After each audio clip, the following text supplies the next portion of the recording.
Kimbanda. Seguramente, al oír esa palabra, a mucha gente le vienen a la cabeza ideas un poco oscuras, ¿verdad? Misterio, malentendidos.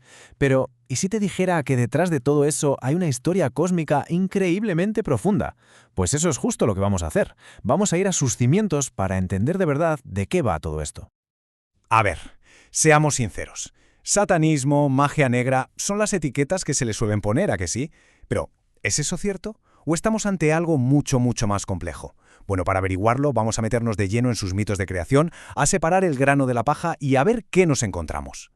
Y para entenderlo de verdad, tenemos que irnos al principio. Pero no al principio de su historia en Brasil o en África, no. Hablo del principio de todo, literalmente. Su historia no arranca en nuestro planeta, sino en el vacío cósmico. Antes de que existiera, nada. Vale, aquí es donde empieza la magia. La historia de la creación en la Kimbanda, su cosmogonía, parte de una idea que es a la vez súper simple y, monumental. Todo gira en torno a una única fuerza, una energía que lo es todo. Imaginemos un momento. Antes de que existiera el tiempo, el espacio, solo había Nzambi. Pero ojo, no pensemos en un dios con barba sentado en un trono, para nada. Nzambi es más bien una energía primordial, una especie de masa semimaterial latente que lo ocupaba todo. Y de repente, ¡pum!, esa energía se expande, se transforma y se convierte en el universo visible, estrellas, galaxias, todo. Lo clave aquí es que todo, absolutamente todo lo que existe, viene de esa misma y única fuente. Claro, ahora Nzambi es el universo, pero ¿cómo se explora a sí mismo?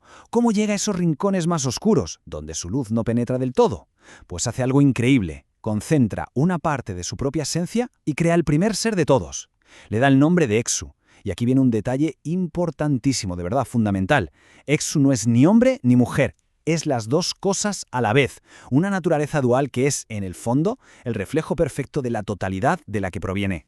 Y al crearlo, Nzambi no le da un trabajo cualquiera, le da un poder que es, inmenso. Esta frase lo resume todo. Le da la llave. La llave para cruzar cualquier límite. Entre un espacio y otro, sí, pero también entre la luz y la oscuridad.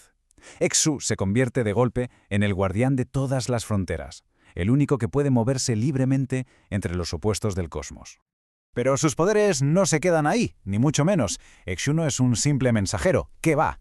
Tiene libertad total para elegir entre el bien y el mal. Conoce todo el pasado del universo, puede crear nuevos seres. Y lo más alucinante de todo, tiene el poder de dividirse a sí mismo en formas más pequeñas. Y quedémonos con este último porque va a ser la clave de todo lo que viene ahora. Claro, con tanto poder y libertad absoluta, era cuestión de tiempo que surgiera el conflicto, ¿no? Pues aquí es donde la historia da un giro de guión total.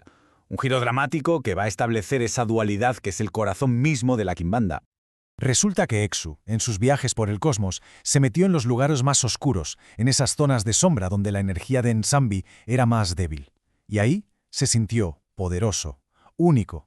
Y esa vanidad, ese orgullo, le llevó a hacer algo impensable. En vez de volver, se autoproclamó rey.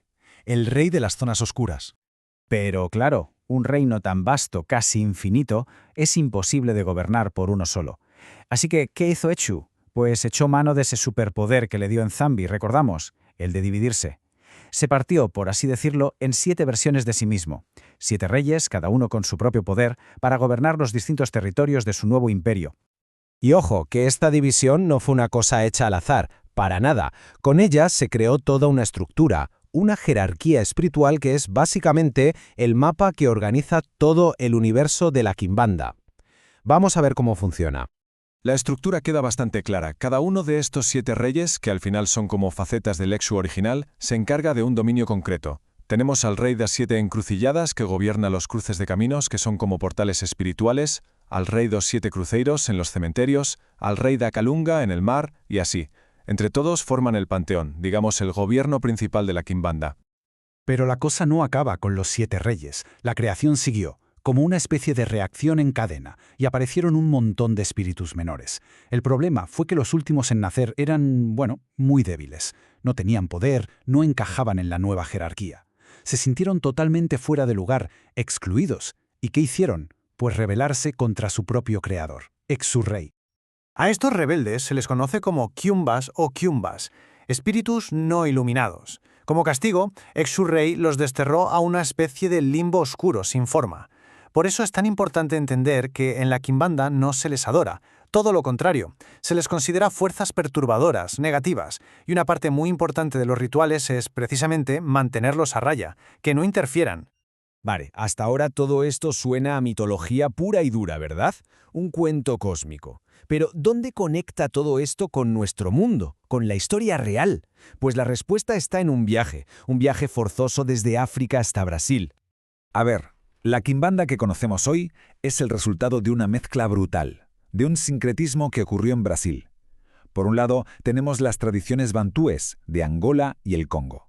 Ellos tenían a Alubayá, una figura muy parecida a Exu, y a los espíritus Nkisi. Cuando estas personas llegaron a Brasil como esclavos, sus creencias se encontraron con las de otros pueblos, como los Yoruba, que tenían a sus orishas y a su propio Exu. Y de esa fusión nació algo nuevo. Y en Brasil ocurrió un cambio muy importante. La Kimbanda empezó a centrarse mucho no solo en la evolución de los que estamos vivos, sino también en los espíritus de los que ya no están. Se convirtió en una vía para ayudar a esos espíritus, a los que llaman eguns, a encontrar su camino, a encontrar luz, a evolucionar incluso después de la muerte. Es una diferencia clave. Y con todo esto, volvemos a la pregunta del principio. ¿De dónde narices sale entonces la idea de que esto es satanismo? ¿La conexión con los demonios de Europa?